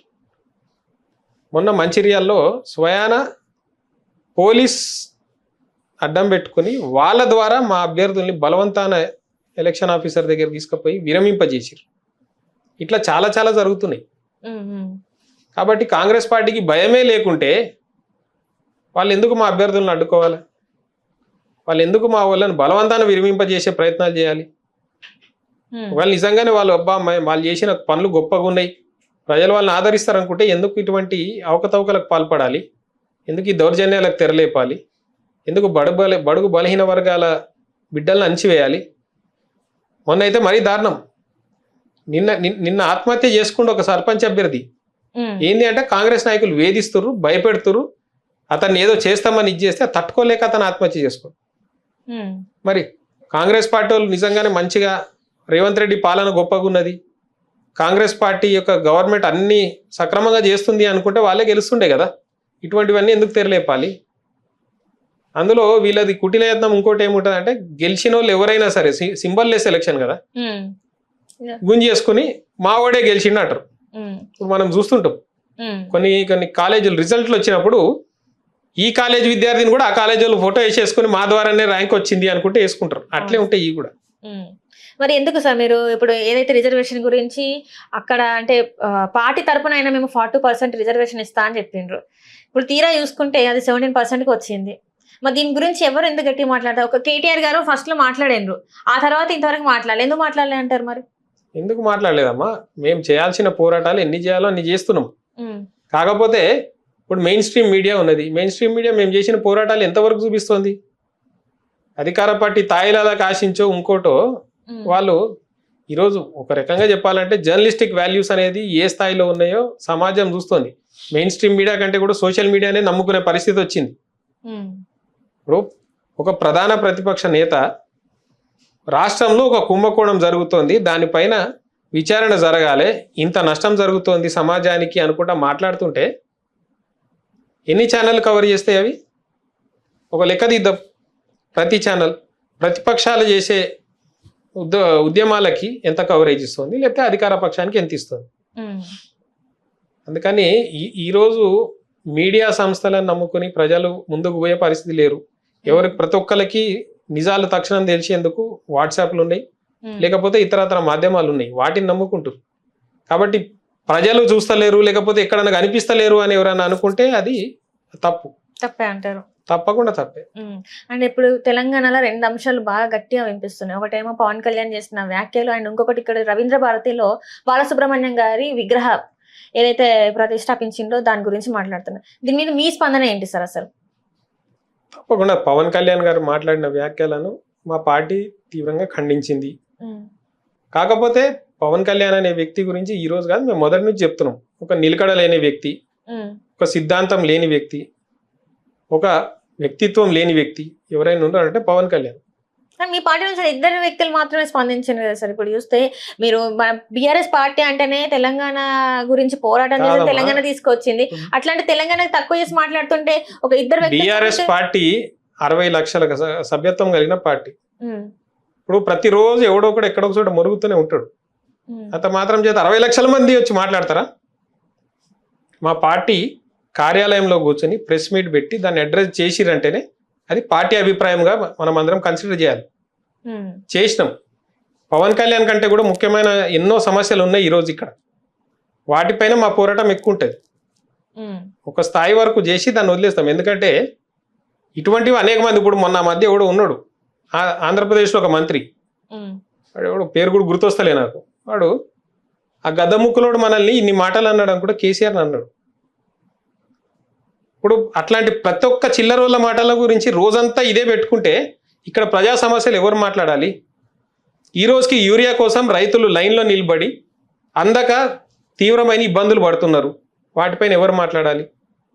కాంగ్రెస్ నాయకులు అడ్డగోలుగా కబ్జాలు చేస్తూ ప్రజల ఆస్తులను హరిస్తున్నారు. దానిపైన ఎవరు మాట్లాడాలి? జీతాలు సరైన సమయంలో రాక అనేక మంది చిరుద్యోగులు ఇబ్బంది పడుతున్నారు. దానిపైన ఎవరు మాట్లాడాలి? ఎవరు పోరాడాలి? లోపభూయిష్టంగా విద్యుత్ వ్యవస్థను పెట్టి 50,000 కోట్ల కుంభకోణానికి కాంగ్రెస్ తెరలేపే ప్రయత్నం చేస్తుంది. దానిపైన ఎవరు పోరాడాలి? ఇరిగేషన్ ప్రాజెక్టులను పూర్తిగా 90% పూర్తయిన ఇరిగేషన్ ప్రాజెక్టులను ఈ రోజుకి పూర్తి చేయకుండా సరికొత్తగా కమిషన్ల కోసం లేని ప్రాజెక్టులను సృష్టించే ప్రయత్నం కాంగ్రెస్ పార్టీ చేస్తుంది. దానిపైన ఎవరు పోరాడాలి? రైతులకు ఇస్తామన్న బోనస్ ఈ రోజుకి ఇవ్వకుండా మోసం చేసిన కాంగ్రెస్ పార్టీ పైన ఎవరు పోరాడాలి? 6 గ్యారంటీల పేరుతో ప్రజలు మోసం చేసి అధికారంలోకి వచ్చిన కాంగ్రెస్ పార్టీ యొక్క హామీలపైన ఎవరు పోరాడాలి? మేము వీటిపైన పోరాడాలా? ప్రజల యొక్క సమస్యలపైన పోరాడాలా? లేకపోతే రోజు ఎవడో పనికిమాలినోడు ఏదో మాట్లాడిండు కదా అనేసి అదే ఎజెండాగా పెట్టుకుని ముందుకు పోవాలనా? కాబట్టి మా పోరాటం మొదటిగా ఇక్కడ ప్రజలకు ఏదైతే అందాల్సిన హక్కులు ఉన్నాయో, నెరవేర్చాల్సిన హామీలు ఉన్నాయో వాటిపైన పోరాటం ఉంటుంది. ఇటువంటి వాళ్ళపైన మాట్లాడే సమయంలో మాట్లాడుతూనే ఉన్నాము, ఖండిస్తూనే ఉన్నాము, వారికి సరైన సమయంలో బుద్ధి చెప్తాం. అంతేగాని ఇక రోజంతా ఇదే పని పెట్టుకుని కూర్చోం మేము. మరి ఇది ఏదైతే ఇప్పుడు సుబ్రహ్మణ్యం గారి విగ్రహం దాని గురించి ఏమంటారు? ముఖ్యమంత్రి సమాధానం చెప్పాలి. ఎందుకంటే ఇప్పుడు ఇక్కడ అమీర్పేటలో కూడా జూబ్లీహిల్స్ ఎలక్షన్స్ ఆ టైంలో ప్రచారం టైంలో చెప్పాను ఎన్టీఆర్ గారి విగ్రహం కూడా పెడతామని చెప్పేసి అన్నారు. మరి ఇప్పుడు ఏంటంటారు? మరి అసలు ఎట్లా చూడాలి? ఈ విగ్రహాల గోల్ ఏంటంటారు అసలు? నేను అదే అంటున్నా, ముఖ్యమంత్రి సమాధానం చెప్పాలి. ఎందుకంటే తెలంగాణ నాయకులు అనేక మంది ఉన్నారు, దేశానికి సేవలు అందించిన వాళ్ళు. వాళ్ళ విగ్రహాలు ఎక్కడన్నా ఆంధ్రప్రదేశ్లో ఉన్నాయా? పెడతామన్నారా ఎవరైనా? కానీ ముఖ్యమంత్రి మాత్రం కేవలం రాజకీయ లబ్ధి కోసం అటువంటి ప్రయత్నాలు చేస్తాం. సరే, ఎన్టీఆర్ గారి విషయంలో మేము ఎవ్వరం కూడా ఇంకో మాట మాట్లాడము. ఎందుకంటే ఆయన అన్ని ప్రాంతాలు మంచిగా ఉండాలి, అందరు ప్రజలు మంచిగా ఉండాలి అనుకుంటా ఆ రోజు సమాజమే దేవాలయం అనుకుంటా ముందుకు వచ్చిన వ్యక్తి. అటువంటి వ్యక్తి గురించి మేము మాట్లాడము. కాకపోతే మేము అడిగేది, తెలంగాణకు సంబంధించిన పోరాట యోధులు కూడా ఉన్నారు, స్వాతంత్రోద్యమంలో ఉన్నారు, ఆ తర్వాత కూడా రాజకీయ భూమికలో అనేక ప్రజా ఉపయోగ కార్యక్రమాల ద్వారా ప్రజలకు మంచి చేసిన వాళ్ళు ఉన్నారు. వాళ్ళ విగ్రహాలు పక్క రాష్ట్రంలో ఎక్కడైనా పెడుతున్నారా? దానిపైన ముఖ్యమంత్రి ఆలోచన చేసిండా? ఎప్పుడైనా కోరిండా? అంటే రవీంద్ర భారత్ అనేది కళాకారులు, అంటే మనం చూసుకున్నట్టయితే వాళ్ళకి కళాకారులకి అది ఇంపార్టెంట్ కదా. ఆయన ఒక కళాకారుడు, ఆ కళాకారుడు విగ్రహం పెట్టడంలో తప్పేమో ఉంది సార్. నేనేమంటా అంటే తప్పు ఒప్పుల తర్వాత ముందుగా తెలంగాణ కళాకారులను మనం గౌరవించుకుని ఆ తర్వాత అనేక విశిష్ట సేవలు అందించిన అనేక మంది ఉన్నారు, వాళ్ళని గౌరవించుకోవడం తప్పులేదు. కాకపోతే తెలంగాణ రంగ ప్రముఖులు కూడా ఉన్నారు, వాళ్ళని కూడా గౌరవించుకొని తర్వాత మనం మాట్లాడితే ఇతరులది బాగుంటుండే. అంటే ఇప్పుడు ఇంకొక వాదం కూడా వినిపిస్తుంది ఏంటంటే, ఒకప్పుడు ఏదైతే అందశ్రీ గారు రాసిన పాట ఏదైతే తెలంగాణ గురించి ఉందో ఆ పాటను పాడలేదు, తిరస్కరించిన నేను సమైక్యవాదిని, సో నేను తెలంగాణకు వ్యతిరేకిని అని చెప్పేసి ఆ పాట కూడా తను పాడకుండా ఉన్నారని చెప్పేసి కొంతమంది చెప్తున్నారు. దానివల్ల ఇప్పుడు ఈ వ్యతిరేకత అంత వస్తుందని అనుకోవచ్చు మరి. ఒకవేళ అట్లే అనుకుంటే ఉన్న ముఖ్యమంత్రి కూడా ఆ రోజు మరి తెలుగుదేశం పార్టీలో సమైక్యవాది. రాజకీయ విధానాలు లేకపోతే వ్యక్తుల అభిప్రాయాలు సమయానుకూలంగా మారుతూ ఉంటాయి. అంత మాత్రం చేత ఇప్పుడు రేవంత్ రెడ్డి తెలంగాణ ముఖ్యమంత్రి కాదని అనలేము కదా. రేవంత్ రెడ్డి గారి మామ జైపాల్ రెడ్డి గారు కూడా ఒకప్పుడు సమైక్యవాది. అంత మాత్రం చేత జైపాల్ రెడ్డి గారి సేవలను మనం స్మరించుకోకుండా ఉండలేం కదా. అట్లాంటప్పుడు ఇందిరాగాంధీ కూడా మరి సమైక్యవాదే, తెలంగాణ ఏర్పాటును ఒప్పుకోలేదు. ఆ రోజు తెలంగాణ బిడ్డలను కాల్చి చంపింది కూడా ఆవిడ ప్రభుత్వం, కాంగ్రెస్ పార్టీదే. మరి అట్లాంటప్పుడు ఇందిరాగాంధీ పేరు మీద కార్యక్రమాలు, ఇందిరాగాంధీ పేరు మీద చీరలు ఇస్తలేరా, వాటిపైన కూడా మాట్లాడాలి కదా. కాబట్టి వ్యక్తుల అభిప్రాయాలు సమయానుకూలంగా మారుతుంటాయి, పరిస్థితుల అనుకూలంగా మారుతుంటాయి. వాటిని పట్టుకొని మాట్లాడడం కాదు. కానీ నేనేది మొట్టమొదటిగా తెలంగాణ ప్రాంతానికి చెందిన వ్యక్తులను మనం గౌరవించుకొని తర్వాత ఇతర ప్రాంతాల వారిని చేసుకుంటే తప్పులేదు. కానీ ఇక్కడ వాళ్ళని విస్మరించి చేస్తేనే ప్రజల్లో మళ్ళీ అసమానతలు, ఆ యొక్క భావోద్వేగాలు పెళ్ళుకే అవకాశం ఉంటుంది. అట్లనే చూసుకుంటే ఇప్పుడు ముఖ్యమంత్రి గారు తీసుకున్న ఒక నిర్ణయం ఏదైతే ఉందో, హైదరాబాద్ ఏదైతే ఉందో అవుట్స్కట్స్లను కూడా మున్సిపాలిటీస్ ఏవైతే ఉన్నాయో వాటిని జిహెచ్ఎంసీలో కలపడం ఏదైతే నిర్ణయం తీసుకుందో, చాలా మంది వాళ్ళు వాళ్ళ భూముల రేట్లు పెరిగినాయి అని చెప్పేసి సంతోషపడుతున్నారు. సో మీరు చేయలేంది ఇప్పుడు కాంగ్రెస్ ప్రభుత్వం చేసి చూపెట్టింది, మరి దీని మీద మీరేమంటారు? అది ఒక తరపు వాదనే వింటున్నారు. మేము పరిపాలన వికేంద్రీకరణ జరగాలి, తద్వారా ప్రజలకు సౌకర్యాలు ఎక్కువగా అందుబాటులోకి వస్తాయి అనేసి మేము ఆ రోజు చేసినాం. కేవలం పెద్ద కార్పొరేషన్ ఏర్పాటు చేసుకున్నంత మాత్రాన జరిగేది ఏమి ఉండదమ్మా. ఈరోజు ఉన్న జిహెచ్ఎంసీ ఉన్నది, ఇప్పుడున్న యాస్టీస్ ఈ కల్పకుండా ఇప్పుడున్న జిహెచ్ఎంసీలో పెద్ద కార్పొరేషనే, 150 డివిజన్లు ఉన్నాయి, దగ్గర 1.5 మంది పాపులేషన్ ఉన్నది. కానీ సమస్యలు ఇంకా యాస్టీస్గా అట్లే ఉన్నాయి కదా.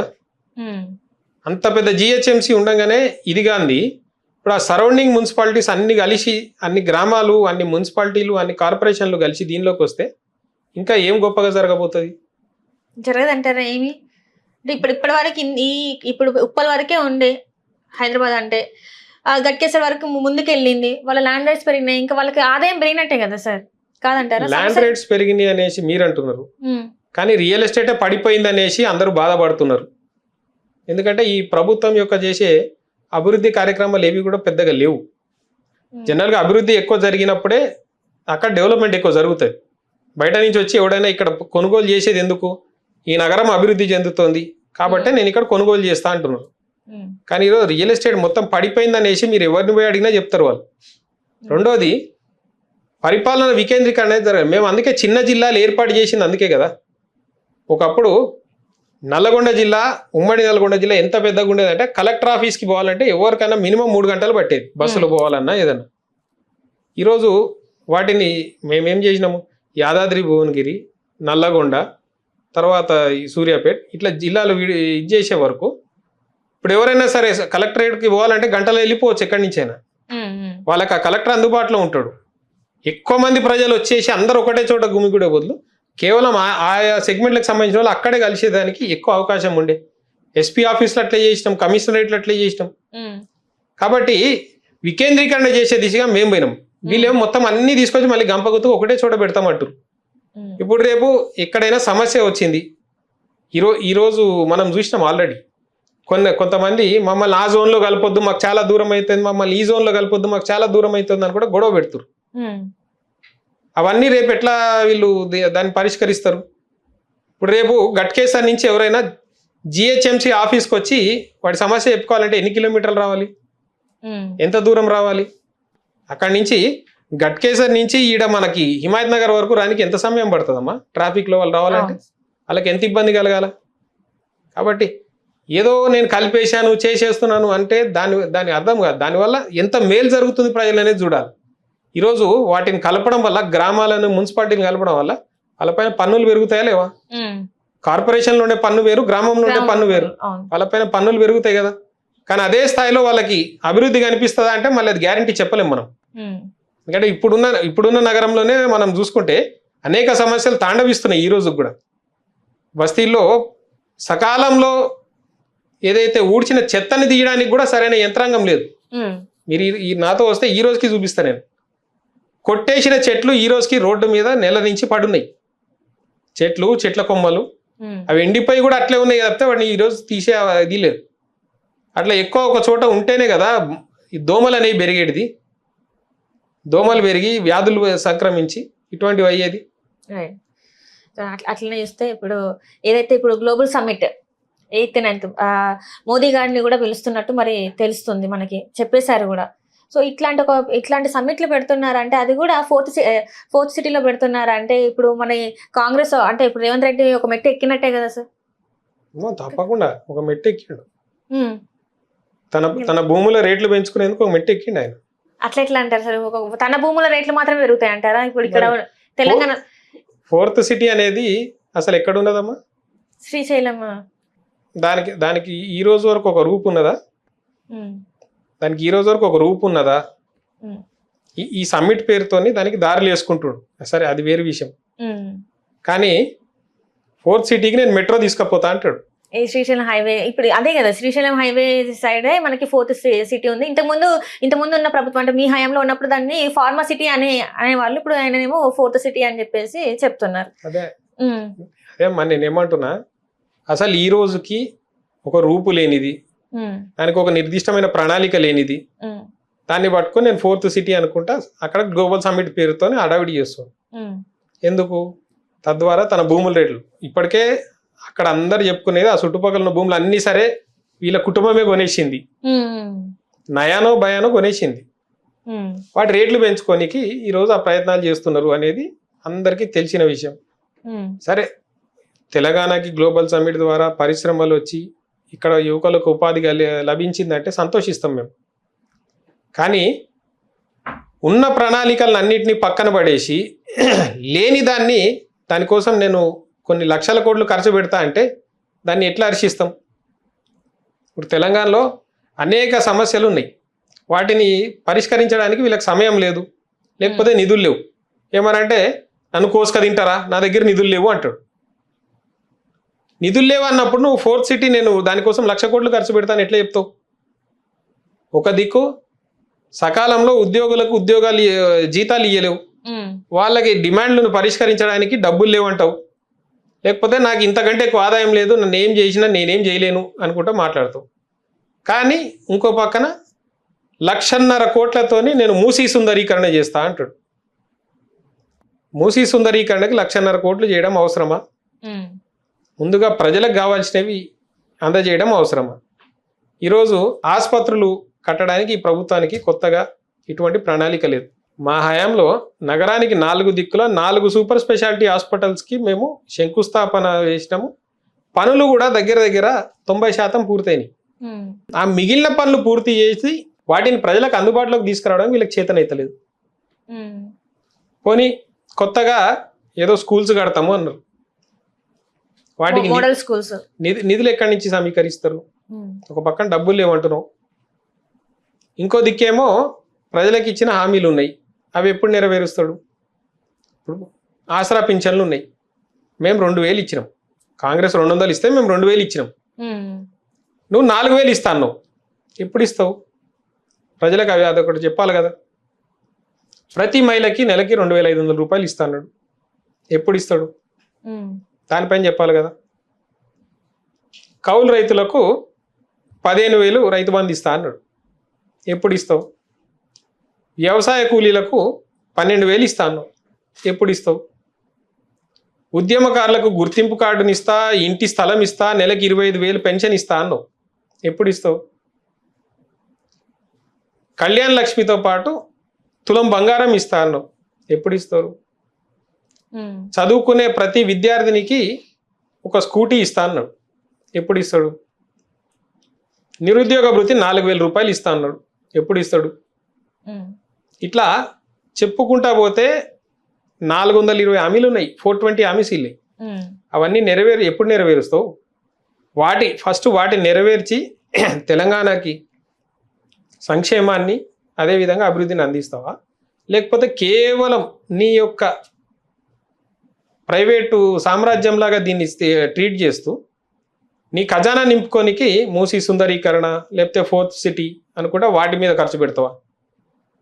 ఈ రోజు వరకు ఈ ప్రభుత్వం వచ్చిన తర్వాత చేపట్టిన ఏదన్నా బృహత్తర కార్యక్రమం ఏదన్నా ఉందా పెద్దది? ఒక్కటి మీరు నాకు తెలియకపోతే మిమ్మల్ని అడుగుతా, చెప్పండి అమ్మ. ఒకటి ఏదన్నా పెద్ద కార్యక్రమం ఏదన్నా ఒకటి.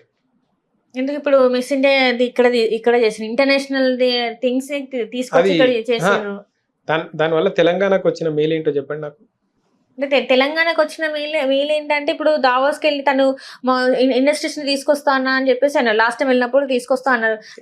ఎన్ని వచ్చినాయి? ఇప్పుడు 2 సంవత్సరాలే కదా సార్. అదే 2 సంవత్సరాల్లో కనీసం పునాదులు వేసిర్రు ఎక్కడన్నా? ఏదైనా పరిశ్రమ వచ్చి పునాది లేపిందా? 2 సంవత్సరాలు అయింది కదా. మరి ఇవి అసలు ఏమీ జరగకుండానే 2,80,000 కోట్ల అప్పెందుకు చేసిండు రేవంత్ రెడ్డి? దేని మీద ఖర్చు పెట్టిండు? ఏదైనా ఇరిగేషన్ ప్రాజెక్ట్ పెద్దది తీసుకొచ్చిండా? లేదు. ఏదైనా పెద్ద సొంతంగా తను ప్రభుత్వం చేపట్టిన కార్యక్రమం ఏమైనా ఉందా? కొత్తగా థర్మల్ పవర్ ప్లాంట్ ఏదైనా నెలకొల్పబోతుండా? లేదు కొత్తగా ఆసుపత్రులు ఏమైనా కట్టబోతుండే ఎక్కడైనా? ఏం చేసిండు? ప్రజల్ని ఎత్తిన 2,80,000 కోట్లు అప్పు చేసిండు 2 సంవత్సరాలలో. ఆ డబ్బులు ఏమవుతున్నాయి? అందుకని మేము అడిగేది, ఒక ప్రణాళిక లేదు. ఏ విధంగా తెలంగాణను అభివృద్ధి చేద్దామనే ఇది లేదు. ఎంతసేపటికి మాట్లాడితే నేను 1,50,000 కోట్లతో మూసి అభివృద్ధి చేస్తా, అది తప్ప ఇంకోటి ఏది రాదా ఆయన నోటి వెంట. ఒక దిక్కు ప్రజలేమో కష్టాలలో ఉన్నారు, వాళ్ళు బాధలలో ఉన్నారు, వాళ్ళు రోడ్డుకి ఎక్కి ఆందోళన చేస్తున్నారు. ఈయన మాత్రం పోయి ఫుట్బాల్ ఆడుతున్నాడు. అది కూడా మంచిదే కదా సార్. ఇప్పుడు ఎంతో మంది అంటే అసలు మెస్సీ అనే అతను ఎంతో మందికి సూపర్ స్టార్ లాగా చూస్తారు. ఇంకా యంగ్స్టర్స్ అయితే చాలా మంది సూపర్ స్టార్ అట్లాంటి ఒక ఫుట్బాల్ ప్లేయర్ తీసుకొస్తున్నా ఇక్కడ మ్యాచ్ అవుతుందంటే మంచిదే కదా సార్. ఇక్కడ ఇప్పుడు రారంటారా ఎవరు? ఇందాక ఫార్ములా ఈ రేస్ కి వచ్చినట్టు మరి హోటల్స్ కి ఎట్లయితే రెవెన్యూ వచ్చిందో ఇప్పుడు కూడా మా తెలంగాణకి రెవెన్యూ వచ్చే అవకాశాలు ఉన్నాయి కదా సార్, లేవంటారా? మెస్సీని తీసుకొస్తున్నది రేవంత్ రెడ్డి జస్ట్ ఆడడానికి వస్తున్నాడు ఆయన. అది ఒక ప్రైవేట్ ఈవెంట్. ఈయననే నేను ఈయనతో ఆడాలి అనుకుంటూ ఒకటి ఏర్పాటు చేసుకోండు అడిగి. దానివల్ల నేను అనేది దానికోసం వీళ్ళు ఎంత పెడుతున్నారు, వీళ్ళు ఏం చేస్తున్నారు దానికి. అట్లా అనేక సార్లు అనేక మంది ప్రపంచవ్యాప్తంగా పేరొందిన కళాకారులు హైదరాబాద్కి వచ్చారు. వాళ్ళ కాన్సర్ట్స్ జరిగినాయి ఇక్కడ. దాన్ని ఏమి ఏదో ప్రభుత్వ గొప్పతనంగా ఎవరు చెప్పుకోలేదే. అనేక కాన్సర్ట్స్ జరుగుతాయమ్మా, దానికి కూడా కొన్ని వేల మంది వస్తారు. అదేమి ప్రభుత్వం చేసుకున్న గొప్పతనం అనదు. ఇప్పుడు నువ్వు చేసే కార్యక్రమం అదే. దానివల్ల ప్రజలకు మేలేమన్నా జరుగుతుందా? నీ దృష్టి దాని మీద ఉన్నది తప్పితే ఇక్కడ జరుగుతున్న కార్యక్రమాలపైన లేకపోతే వాటిపైన ఏదైనా ఉన్నదా ఎక్కడైనా? ఈ మంత్రుల మధ్య ఆధిపత్య పోరు నడుస్తుంది, లేకపోతే వాటాలలో గొడవలు నడుస్తున్నాయి. ఆ మధ్య చూడలేదా మనము? కొండా సురేఖ గారి ఇంటి మీద టాస్క్ ఫోర్స్ పోలీసులు పోయిర్రు. ఎందుకు? ఒక పారిశ్రామికవేత్తని ఆవిడ సంబంధించిన OSD గన్ పెట్టి బెదిరించిండు, అందుకని అతను అరెస్ట్ చేయడానికి పోయిర్రు. మరి మంత్రి గారు ఆ నిందితుడిని స్వయంగా తన బండిలో ఎక్కించుకుని తీసుకెళ్ళిపోయింది. ఆ రోజు ఆవిడ కుటుంబం ఎన్ని ఆరోపణలు చేసింది. ఆమె కుమార్తె స్వయంగా వచ్చి రేవంత్ రెడ్డి ఎన్ని అక్రమాలు చేస్తుండో, వాళ్ళ తమ్ముళ్ళు అన్నలు ఎన్ని అక్రమాలు చేస్తున్నారు, వాళ్ళ మంత్రివర్గంలో మిగిలిన మంత్రులు ఎన్ని అక్రమాలు చేస్తున్నారు అనేది చెప్పింది కదా. వాటిపైన ఎక్కడన్నా విచారణ జరిగిందా? ఇప్పుడు అందరు కలిసిపోయి ఉన్నారు కదా. తను ఏదో తెలియక మాట్లాడిందని చెప్పారు కదా వాళ్ళ కూతురు ఎవరైతే తెలియక మాట్లాడిన మాటలు అవి. వ్యక్తులు, పేర్లు, సమయము, సందర్భము, ఇష్యూ ఎక్కడిది, ఇవన్నీ కూడా మాట్లాడిన తర్వాత కూడా తెలియని విషయం. పోనీ కనీసం ఆ పారిశ్రామికవేత్తని బెదిరించిన ఆ సోకాల్డ్ OSD ఏమైండు? అరెస్ట్ చేశారు అతన్ని? ఏం లేకుండా ఒక మంత్రి ఇంటి మీద టాస్క్ ఫోర్స్ పోలీసులు ఎందుకు పోయిర్రు? ఆ నిందితుడిని ఈ రోజు వరకు ఎందుకు అరెస్ట్ చేయలేదు? అసలు ఏం జరుగుతోంది రాష్ట్రంలో? ఇవన్నీ కూడా మాట్లాడాలి కదా ఎవరైనా. మరి ఏమైతుందమ్మా? మీ మీ కార్యాచరణ ఎలా ఉండబోతుంది సార్? ఇప్పుడు రానున్న కాలంలో ఇప్పుడు మనం చూసుకున్నట్టయితే ఇప్పుడు సర్పంచ్ ఉన్నాయి, తర్వాత ఎంపీటీసీ జెడ్పీటీసీ కూడా ఉన్నాయి. ఎందుకంటే సర్పంచ్ అయిపోయిన వెంటనే ఎంపీటీసీ జెడ్పీటీసీ కూడా ఆయన ఎలక్షన్స్ పెట్టాలని అవైతే ఖచ్చితంగా పార్టీ గుర్తు మీదనే వెళ్తాయి. సో ఇవన్నీ ఉన్నాయి కదా, సో మరి మీ కార్యాచరణ ఎలా ఉంది? ఎలాంటి స్టెప్స్ ఇప్పుడు మరి జూబ్లీ హిల్స్ ఓటమితో మీరు ఎట్లాంటివి తీసుకున్నారు, ఎట్లాంటి జాగ్రత్తలు తీసుకున్నారు, ఇంకా ప్రజల్లోకి ఎలా వెళ్ళాలని అనుకుంటున్నారు, ఏంటి సార్ అసలు? తప్పకుండా మేము ప్రజా సమస్యలే మా ముఖ్యమైన ఎజెండా. ఈ ప్రభుత్వం ఏదైతే ప్రజలను హామీలు ఇచ్చి మోసగించిందో వాటిని నెరవేర్చేంత వరకు వాళ్ళని వెంటాడతాము, వాళ్ళని ఎక్కడ వదిలే ప్రసక్తి లేదు. వారి ప్రజా సమస్యలే మా ఎజెండా ఉంటుంది. ఎందుకంటే ప్రతిపక్ష పాత్ర మాకు ప్రజలు ఇచ్చింది, వారి పక్షాన పోరాటం అని. మేము ఆ పోరాటం చేస్తుంటాం. ఈరోజు ఇప్పుడు ఉంది, ఇప్పటికి కూడా తెలంగాణకు సంబంధించిన దగ్గర 5 లక్షల కోట్ల ప్రాపర్టీస్ ఏవైతే ఉన్నాయో వాటిని అప్పనంగా 5,000 కోట్ల కట్టబెట్టాలనేసి ప్రభుత్వం ప్రయత్నం చేస్తుంది. దానిపైన పోరాడుతున్నది మేమే కదా. క్షేత్రస్థాయిలో ఆ పారిశ్రామిక వాడలకు అక్కడికి వెళ్ళి ప్రజల పక్షాన వారి అభిప్రాయాలు వింటూ వారికి నమ్మకం కలిగిస్తున్నది మేమే కదా. వేరే పార్టీలన్నీ ఇప్పుడు ఎర్ర జెండాలు వేసుకుని మేమే అసలైన కార్మిక నాయకులం అనుకుంటా మాట్లాడేటోళ్ళు ఈరోజు నోళ్ళు గుట్టేసుకున్నారు కదా, గాంధారులు అయిపోయారు కదా. వాళ్ళు తోక పార్టీలుగా మారి గాంధారులు అయిపోయారు. అందుకని ఈరోజు నిజమైన ప్రతిపక్ష పాత్ర మేము తప్ప ఎవరు పోషిస్తలేరు. ఇక బీజేపీ వాళ్ళు ఉన్నారా అంటే సగం బీ టీమే ఉన్నది కాంగ్రెస్కి సంబంధించింది. ఈరోజు కాంగ్రెస్ బీజేపీ ములాఖాత్లు ఎంత స్థాయిలో ఉన్నాయంటే కాంగ్రెస్ అవినీతులపైన మేము కేంద్రానికి అనేక సార్లు సాక్ష్యాధారాలతో సహా ఇచ్చినా వాళ్ళపైన కనీసం ఎంక్వైరీ నడవదు. మన రాష్ట్రంలోనేమో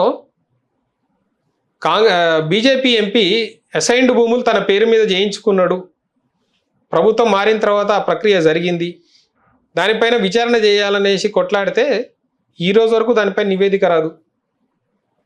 అట్లా కాంగ్రెస్ బీజేపీకి ములాఖాత్లు నడుస్తూనే ఉంటాయి. మేము వాటిని మరింతగా ప్రజల ముందుకు తీసుకెళ్ళి వారి యొక్క కపట నాటకాన్ని, కుటిల యత్నాలను ఎక్కడికక్కడ ఎండగడతాం. రేపు ప్రజలు కూడా గమనిస్తున్నారు. సరే, ఒక మంచికో చెడుకో వాళ్ళు దురదృష్టవశాత్తు కాంగ్రెస్ ప్రభుత్వాన్ని తెచ్చుకున్నారు. ఇంకో 3 ఏళ్ళు అయితే భరించాల్సిందే. ఆ 3 ఏళ్ళు వాళ్ళు కూడా భరిస్తారు. ఆ తర్వాత రాబోయే ఎలక్షన్స్లో వాళ్ళు ఏ విధమైన తీర్పు ఇస్తారనేది రాబోయే రోజులు మీరు అందరు చూస్తారు కూడా. Right sir, right. Thank you so much sir. Hello, Telugu రాజ్యం ఛానల్ చూస్తున్నారా? సామాజిక, రాజకీయ, జీవన చిత్రణే తెలుగు రాజ్యం. అతిశయోక్తులు, అసత్యాలు ఉండవు. రాజకీయ కోణం కాదు, ప్రజా కోణమే కొలబద్ద. తెలుగు రాజ్యం వీక్షణ మీ ఉత్తమ అభిరుచికి నిదర్శనం.